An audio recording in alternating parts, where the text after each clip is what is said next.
Olá, hoje é dia 6 de outubro. A ideia hoje é conversar um pouquinho sobre metodologia qualitativa e quantitativa. Gosto muito desse assunto porque é um assunto que nos sempre colocam com relação às ciências humanas, principalmente na virada do século com a crise da razão. E há sempre uma comparação entre a metodologia qualitativa quase que sobre o parâmetro e a verdade da chamada metodologia quantitativa, né? E eu acho que as ciências humanas só crescem e vão crescer quando a gente for desenvolvendo cada vez mais teorias e construções que consolidem aí a metodologia qualitativa, né? Então, uma rápida comparação para esclarecer, quer dizer, a metodologia quantitativa, que é tipicamente construída e alicerçada pelas ciências naturais, né, assim como pelas exatas, que hoje nós chamamos de exatas, ela sempre está voltada para explicar e comprovar os fenômenos, né. Clara influência do positivismo em vários quesitos, tanto na necessidade de se ter um objeto positivo que seja, então, comprovadamente localizado, tempo e espaço, né, que possa ser a partir dele, então, gerado leis que tenham um poder alto de generalização, né. A grande questão da metodologia quantitativa é garantir essa ideia da neutralidade científica, sem distorções ou induções do próprio pesquisador, né. E a grande busca dessa metodologia quantitativa é justamente proporcionar leis gerais, né? Leis que possam alcançar a explicabilidade, a inteligibilidade de um grande campo de fenômenos. Então, mais ou menos, esse é o retrato, se a gente pudesse fazer um retrato bastante esquemático aí, né, do que seria a metodologia quantitativa.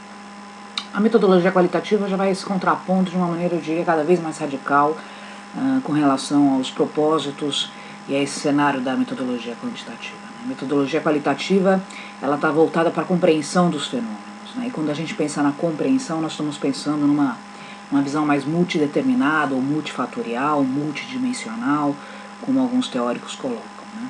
Não existe uma busca, nem um cuidado, né? E nem uma obsessão com a questão do controle das variáveis ou a necessidade de uma comprovação, uma ampla generalização, né? Se parte do pressuposto que o fenômeno, por exemplo, o fenômeno psicossocial, ele é um fenômeno que na sua singularidade ele já demonstra, ele já traz, ele já revela a complexidade psicossocial de um dado recorte cultural ou sociocultural.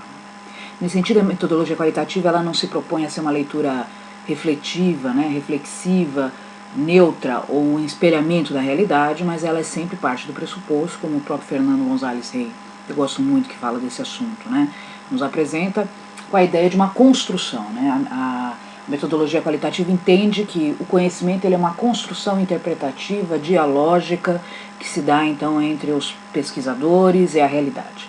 E nesse sentido as teorias são possíveis leituras da realidade, elas não são consideradas verdades eternas, nem verdades imutáveis, né? No sentido, então, que vamos tentar aqui qualificar, então, de uma maneira um pouco mais profunda essa ideia da metodologia qualitativa, né? Um foco no compreensivo, quer dizer, não trabalha com a ideia de uma comprovação ou no modelo causal, buscando causas, né, para disparar ou comprovar efeitos.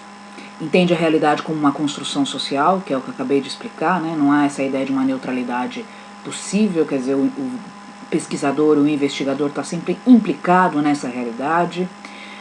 O objeto de estudo acaba sendo objetos psicossociais, experiências cotidianas, né? Não existe a necessidade de um objeto positivo tão bem delineado como acontece na metodologia quantitativa, né? A ideia da interpretação é algo importante para o viés qualitativo, no sentido de que sempre olhamos e falamos de um lugar social, né, atravessado por diferentes discursos, por diferentes representações sociais, por diferentes emoções que disparam, então, esse comprometimento, essa relação com a realidade, né. Acho que a grande contribuição da metodologia qualitativa é justamente porque ela abre novos espaços de inteligibilidade. Essa é uma das contribuições que o González Reis nos traz, né, no seu livro sobre pesquisa qualitativa e subjetividade, quando ele diz então que essa epistemologia qualitativa ela nos proporciona, ela, né, promove a compreensão, a abertura de novas zonas de sentido, né? O preço que nós pagamos por esse cenário de pesquisa é que nós temos pouco poder de generalização. Não acho que seja um preço tão alto se a gente pensar que consideramos, né, a sociedade ou mesmo o ser humano nessa relação como algo e como processos dinâmicos, né, mutáveis, portanto isso nos dá e nos compete e nos traz o dever ético, moral, social de sempre estar investigando essa realidade, né, quer dizer, interpretando e construindo novas zonas de sentido.